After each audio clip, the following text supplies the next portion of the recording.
Hola, ¿qué tal? Bienvenidos a Debate en Cámara, un programa institucional de la Cámara de Representantes que aborda temas de interés para la nación. Uno de los temas importantes que hablaremos en el día de hoy es acerca de la reforma que promete ser el centro de atención en el Congreso en el año 2013, porque justamente toca el bolsillo de los colombianos y es la reforma a la salud. Desde la primera semana de diciembre, los legisladores comenzaron a debatir el futuro de este sector en el país. 4 proyectos de ley estatutaria comenzaron ya su camino en la Comisión Primera del Senado. Se trata de 4 iniciativas que tienen varios puntos en común. Entre ellos, buscan que la salud sea vista como un derecho fundamental. También dan un rol distinto a las EPS y proponen cambiar la estructura del Estado para que éste tenga un papel más relevante en este sector. Para debatir sobre este tema hemos invitado justamente al representante a la Cámara, Holger Díaz, por el Partido de Integración PIN. También es médico de la Universidad Libre, con amplia experiencia en el sector de la salud. Bienvenido. Mucho gusto, encantado de estar aquí en un tema tan importante para el país como es la problemática en el sistema que tenemos desde hace algunos años y que buscamos desde el Congreso de la República una toma de decisiones que desafortunadamente los gobiernos no han dado. También se encuentra con nosotros, aquí en Debate en Cámara, el senador por el Partido Polo Democrático, Jorge Robledo, arquitecto de profesión con amplia experiencia en la docencia. Bienvenido. Muchas gracias por su invitación y un saludo a sus televidentes. Al doctor Díaz, mis saludos. Muy bien, y antes de entrar en materia con este debate, yo quisiera que nos explicaran qué es una ley estatutaria y por qué es necesaria para reformar el sistema de salud de nuestro país, doctor. A ver, aquí hay unos temas de fondo, unos temas importantes. El país ha venido siendo testigo de una problemática en el sector salud muy grave, que se acrecenta cada día más, que desafortunadamente no tiene soluciones hoy de acuerdo a toda la estructura del sistema como funciona, y que busca, o que buscamos, quienes presentamos estos proyectos de ley, que haya un conocimiento claro de lo que significa una ley que garantice el derecho a la salud, a que estos contenidos en salud, a que esta atención en el modelo que tenemos, a que igualmente esa autonomía de los profesionales y a esa garantía de los derechos que tenemos los colombianos se defina en una ley estatutaria que se complementará en el momento con una reforma estructural, si es lo que el país necesita. Doctor Robledo, pero uno se pregunta, y para los ciudadanos del común, ¿en qué se diferencia esta ley, una ley estatutaria de una ley ordinaria? Básicamente, ¿cómo es su trámite dentro del Congreso? Pues digamos que lo que interesa tener claro, yo diría, son como 2 grandes cosas. La primera es que este sector salud es un desastre. Es lo primero que hay que señalar, un mar de corrupción, una crisis financiera profunda, las IPS, tanto públicas como privadas, están muy mal, el maltrato a los médicos y a las enfermeras laborales es supremamente grande, los colombianos se mueren de males que la medicina sabe curar, o sea, estamos en un desastre que podría terminar en un colapso. Eso tiene que ver, por supuesto, con las normas que nos rigen, particularmente con la Ley 100. Entonces, lo que se ha planteado es que puede suceder que con una ley estatutaria que es de rango superior a las normas ordinarias, por decirlo de alguna manera cercana a una norma constitucional, se le definan allí ciertos rasgos fundamentales que sean capaces de orientar las transformaciones. Dependiendo del punto de vista, porque hay creo que son 3, ¿no, doctor Díaz?, proyectos de ley estatutaria presentados, pues se hace énfasis en unas cosas o en otras cosas. En el caso, digamos, de la ley que el Polo Democrático Alternativo está respaldando, la ley estatutaria, vamos en una cosa muy profunda, ¿no?, de cambio estructural del sistema, de no más el negocio del aseguramiento, de las EPS, de la salud como derecho fundamental y una serie de cosas de este corte. Pero digamos que no importa tanto el detalle, digamos, jurídico de la ley como los contenidos de las cosas que se están planteando en las distintas propuestas que de una u otra manera pues reconocen la gravedad de la crisis que se vive. Bueno, usted hablaba de estas 3 proyectos de ley, de los cuales podría salir la ley estatutaria. Tienen algunas cosas en común, entre ellos hablan de la universalidad de la salud. ¿En qué consiste este concepto, doctor Holger Díaz? En estos, no 3, sino 4 proyectos de ley, presentados, 3 de iniciativa del Senado de la República, 1 de la Cámara de Representantes que presentamos en equipo con el doctor Rafael Romero y con la doctora Marta Ramírez.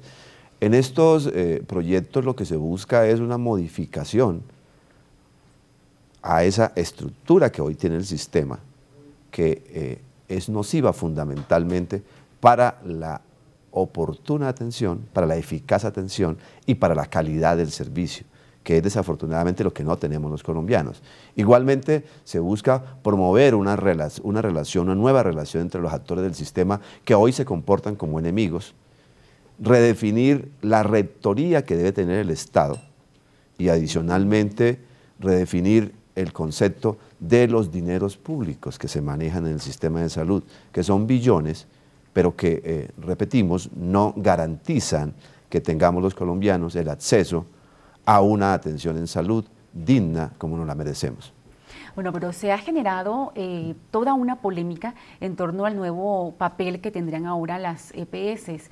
Y justamente hay propuestas para eliminarlas, para reestructurarlas, etcétera, que de pronto, no sé, podrían ser una alternativa para acabar, para terminar con este desastre del que hablaba el doctor Robledo. Se ha convertido la salud, y para que la salud no termine convirtiéndose en un colapso, como usted lo mencionaba, doctor Robledo. Sí, a ver, en el caso del proyecto que nos estamos proponiendo en el polo con otros sectores, particularmente el sindicalismo, de la Federación Médica Colombiana, pues una gente que hemos estado pues desde hace mucho rato debatiendo sobre esto, insistimos en esta idea. El cáncer de la salud en Colombia tiene que ver a nuestro juicio con que la ley 100, que es la ley que rige esto básicamente, no es la ley para la salud de los colombianos, sino para el negocio financiero de las EPS con la salud de los colombianos, son cosas distintas. Al final del año un gerente de una EPS no le rinde cuentas a sus accionistas diciendo cuánta gente curó, cuánta no se enfermó, cómo fueron los tratamientos, sino que le rinde cuentas es diciendo cuánta plata ganaron los accionistas de esa EPS. Eso a nuestro juicio es un origen perverso, ¿sí?, de la manera de hacer las cosas, que es lo que básicamente hay que modificar. Ahora, modificar esto es muy complicado porque, pues, digámoslo con claridad, el doctor Santos, el presidente de la República, más que ser el presidente de la salud de los colombianos, es el presidente de las EPS. Ellos tienen el criterio, y en eso lo acompaña en últimas el ministro Gaviria, tienen la idea de que si no suena la registradora, como se dice coloquialmente, las cosas no se pueden hacer. O sea, si no hay negocio de por medio, no se pueden hacer. Nosotros tenemos una idea por completo diferente de eso. Pensamos que falla desde ahí y por eso lo planteamos en una ley estatutaria, que es una ley que le da marco. Ahora, esto pues es lleno de detalles, es una norma de decenas de artículos, pero digamos que el grueso de nuestra concepción tiene que ver con esto que le digo. Es decir, que de acuerdo a su proyecto, ¿se eliminarían las EPS en el país? Se eliminaría no la administración tiene que existir, ni los empleados que trabajan en la administración, tiene que haber gerentes, secretarias, no sé, contabilistas, etcétera,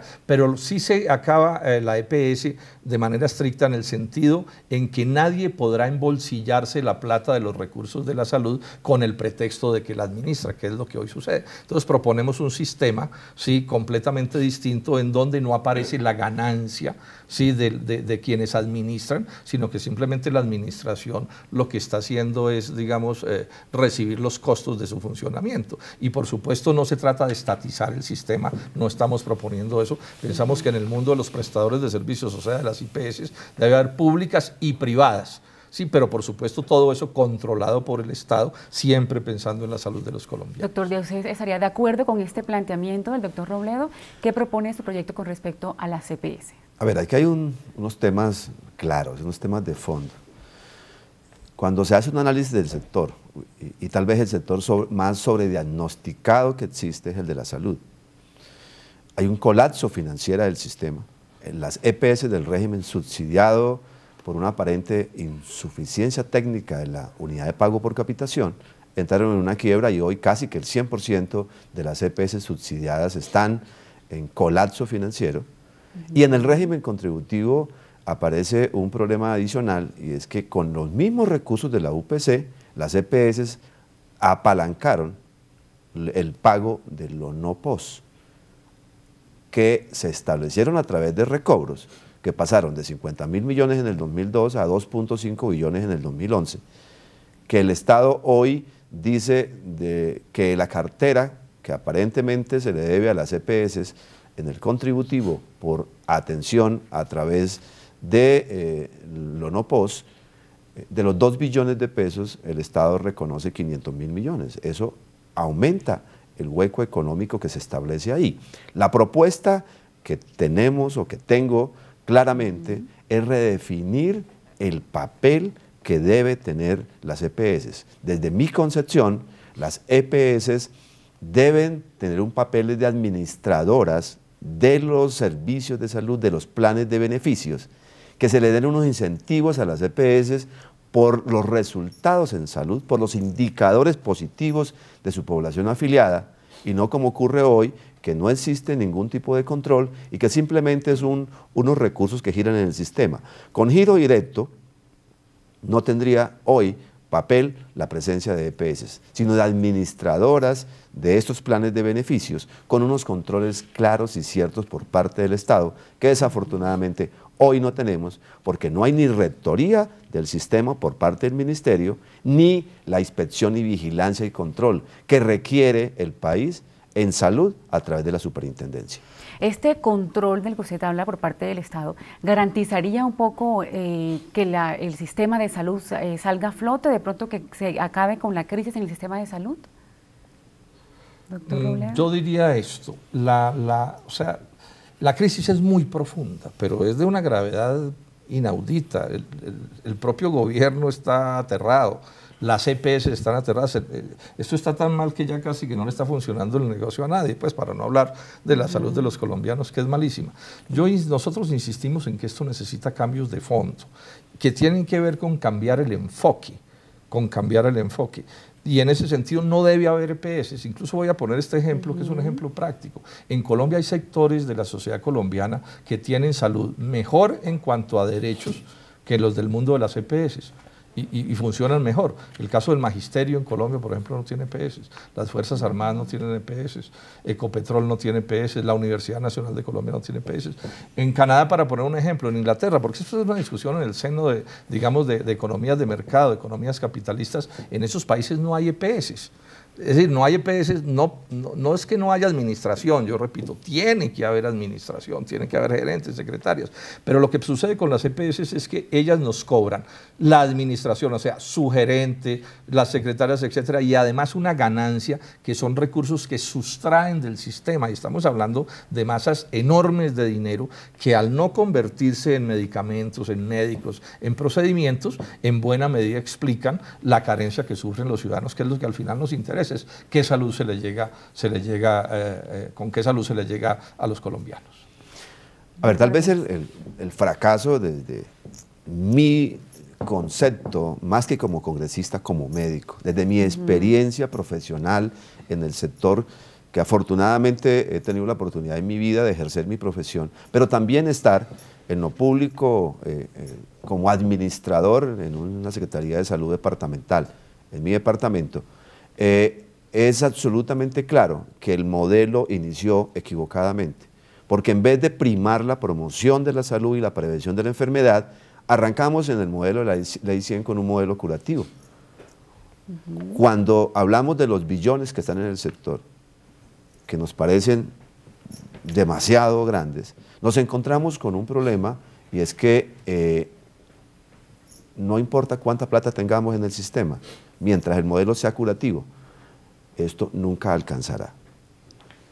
En la Ley 1438, de la cual fui uno de los autores, ponente de esa misma ley, introdujimos la atención primaria en salud. 2 años después de haber sido aprobada esa ley, no han empezado todavía las pruebas piloto, cuando necesitamos urgentemente que haya atención primaria en salud como el modelo de entrada, como el mecanismo de entrada al sistema. Por eso, en esa concepción, la promoción y la prevención tienen que ser fundamentales, y si no, todo lo que ocurre hoy seguirá en las mismas condiciones. Evidentemente esto es un proceso en el mediano plazo, pero que tenemos que tomar decisiones hoy para que efectivamente haya mejoramiento de la calidad de vida de los colombianos y que haya garantía para los millones de profesionales y millones de personas que trabajan en el sector de la salud, que hoy tienen vulnerados muchas cosas, incluidos sus derechos laborales. Muy bien, doctor Robledo. Otro punto importante también en este tema y que propone su proyecto es eliminar la tutela. ¿Por qué? ¿No está funcionando? No, nosotros no proponemos eliminar la tutela, ahí pues hay una confusión inmensa y quiero que quede claro, somos fervorosos defensores de la tutela. Por el contrario, parte de nuestro pleito con el gobierno nacional es que, y eso nos preocupa muchísimo, es que ya le hemos visto al gobierno nacional 2 tentativas graves contra la tutela. Una en un proyecto de ley del senador Roy Barreras, en que de frente creaba las cosas no para que se dijera no habrá más tutela en Colombia, sino para que en la práctica no pudiera haber. Ese era un proyecto respaldado por el gobierno nacional. Y un segundo de ley estatutaria donde de una manera más resbalosa procedían también contra la tutela. Nosotros en el Polo, yo diría que los sectores democráticos somos muy partidarios de la tutela. Yo diría que lo único pero bueno... ¿funciona, doctor, este mecanismo yo diría, aún? La tutela sí está funcionando. Yo diría que lo único bueno que le ha pasado a la salud en los últimos 20 años es que hay tutela y hay el no pos, que amplió, digamos, los derechos que antes no se tenían. Y esa es, digamos, en buena parte la discusión. Es decir, mientras en Colombia no haya un sistema de salud verdaderamente eficaz, que funcione, digamos, a la perfección, por llamarlo así, en cuanto a sus criterios, la tutela es una herramienta insustituible que nosotros defendemos y que en parte explica por qué el gobierno está bravo, porque el gobierno quiere desmontarla. Pero está la resistencia ciudadana porque la gente reconoce la tutela como una cosa muy beneficiosa que entonces no logra avanzar, porque el gobierno quiere tener EPS y el país no quiere EPS.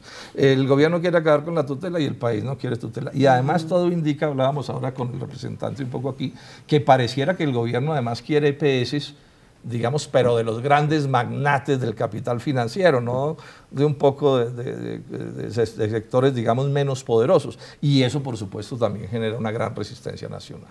Doctor Díaz, ¿cuál es su planteamiento frente a esto? ¿Y qué otra vía diferente a la tutela podría haber para que los ciudadanos tengan el derecho, accedan a la salud? ¿Qué otros mecanismos de participación puede haber distintos a la tutela? A ver, yo pienso que nadie medianamente inteligente en este país estaría a favor de eliminar la tutela. Nuestro proyecto de ley es contundente, la importancia que tiene la tutela como garantía de los derechos de los ciudadanos en un tema tan importante como es el tema de la salud. Introducimos nosotros un artículo que es el de la jurisdiccionalidad de la seguridad social, donde buscamos que a través de jueces especializados en seguridad social se fallen en forma rápida, en forma contundente, las tutelas en salud, con una segunda instancia en un tribunal superior también especializado. Esto lo que hace es agilizar y busca que hoy, y es tal vez una de las críticas que se tienen desde muchos sectores, que se judicializó la salud. Es una crítica, entre comillas, válida, porque desafortunadamente, a pesar de todas las normas, de todas las leyes, decretos y resoluciones, el país tiene que acudir con cientos de miles de tutelas cada año que no deberían existir.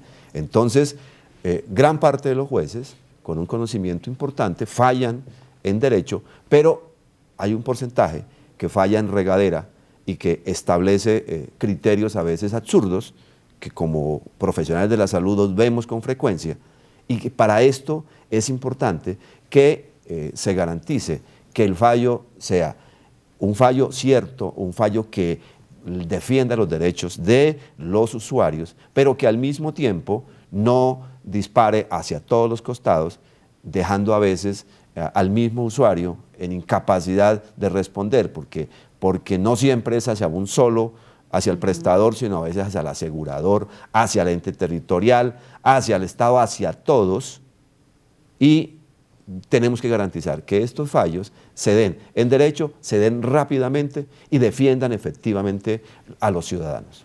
Bueno, el ministro de Salud hablaba de una reforma estructural al sistema de salud, pero sin embargo, ¿cuál es la diferencia con los proyectos que se están presentando aquí al interior del Congreso? Es decir, ¿qué propuestas del gobierno con las que ustedes no estarían de acuerdo? A ver, digamos esto, hasta donde yo alcanzo a reconocer, porque digamos que esto no lo ha hecho el gobierno de manera franca, ha habido en el último año 2 propuestas del gobierno. a través de congresistas amigos del gobierno. Una que ya mencioné, la del senador Roy Barreras, y que de manera clarísima, digamos, desmontaba la tutela como un derecho de los colombianos. Repito, no porque la prohibiera, sino porque generaba ciertos mecanismos que en la práctica la eliminaban. Eso, pues, cuando lo denunciamos rápidamente recularon. Después, a través de otro congresista, el gobierno presenta un proyecto de ley estatutaria, en el cual también se ve clara la mano de intentar desmontar la tutela o por lo menos reducirla al mínimo, ¿sí?, como proyecto.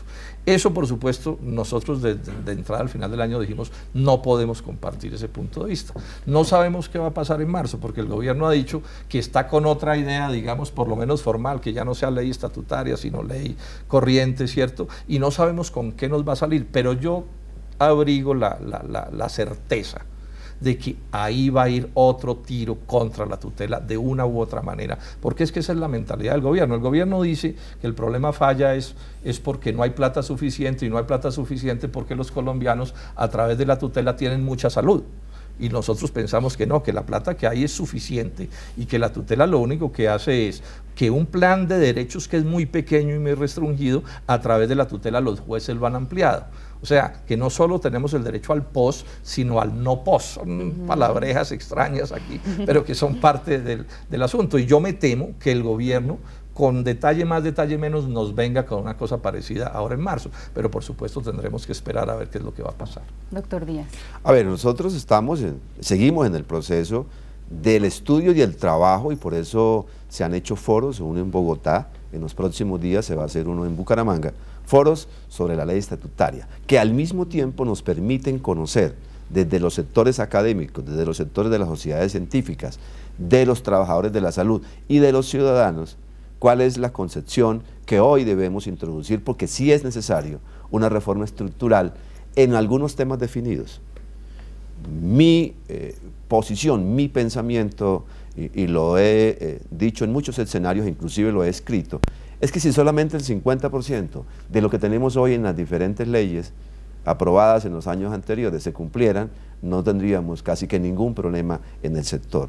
Es desafortunado que las leyes se presentan, se discuten, se aprueban, se sancionan, pero después o no se reglamentan o no se hacen cumplir, porque, repito, no existe rectoría del sistema, no existe una inspección, vigilancia y control cierta, no hay una desconcentración, como lo aprobamos nosotros en la ley 1438 de la Superintendencia Nacional de Salud, pero adicionalmente los trabajadores del sector no saben qué hacer porque no hay unas reglas de juego claras. Necesitamos una ley de talento humano en salud, necesitamos que ese manual tarifario en salud único de mínimos y máximos, como lo define la ley desde el 2007, que no se ha cumplido, se establezcan. Por eso presentamos una acción de cumplimiento que está en este momento en el Tribunal Superior y que debe fallar en derecho, exigiéndole al Estado que reglamente eso. Hoy los prestadores en Colombia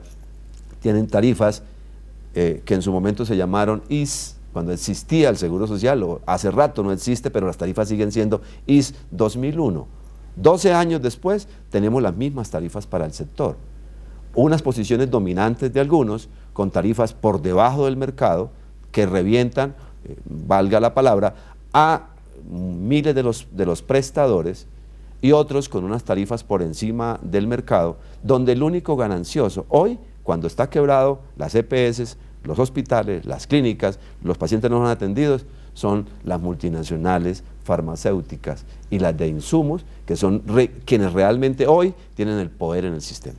Bueno, ya manera de resumen, que nos acercamos ya al final del programa, y con puntos muy básicos, ¿cuál sería, creen ustedes, el modelo ideal para oxigenar un poco el sector salud, doctor Robledo? A ver, yo diría que es básicamente un modelo, digamos, en que no puede haber intermediación financiera ni aseguramiento con los recursos de la salud.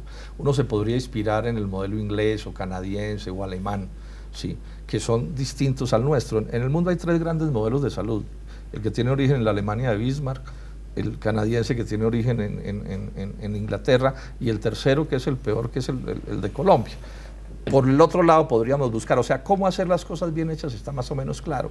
Lo que pasa es que hay que quitarle, pues, digamos, el poder de decisión al capital financiero y a los intermediarios de la salud, mientras no se le ponga el cascabel a ese gato que es gordo y lustroso, como se dice, no va a ser posible salir adelante. Ahora, no es lo único. Por ejemplo, aquí se ha mencionado los abusos de las transnacionales de los medicamentos, el maltrato a las IPS públicas y privadas por los pagadores. Bueno, hay muchas cosas más de detalle, pero todo tiene origen en la concepción, en el modelo que está planteado, que definitivamente ha fracasado.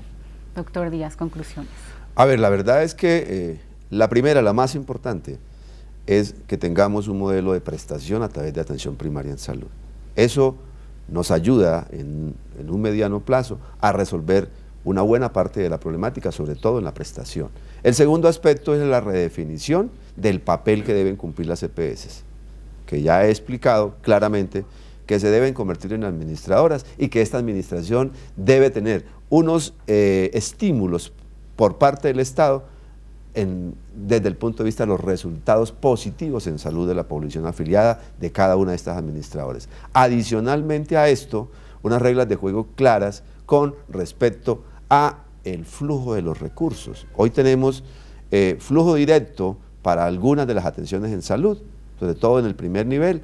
Eso ha ayudado a algunos hospitales, pero la gran mayoría, los que prestan los servicios complejos, siguen en la misma crisis económica, sin una posibilidad cierta de solución. Por eso, este flujo de recursos tiene que garantizar que efectivamente los prestadores reciben los recursos. Yo he propuesto que se eliminen los recobros a la cargo de las EPS con esa intermediación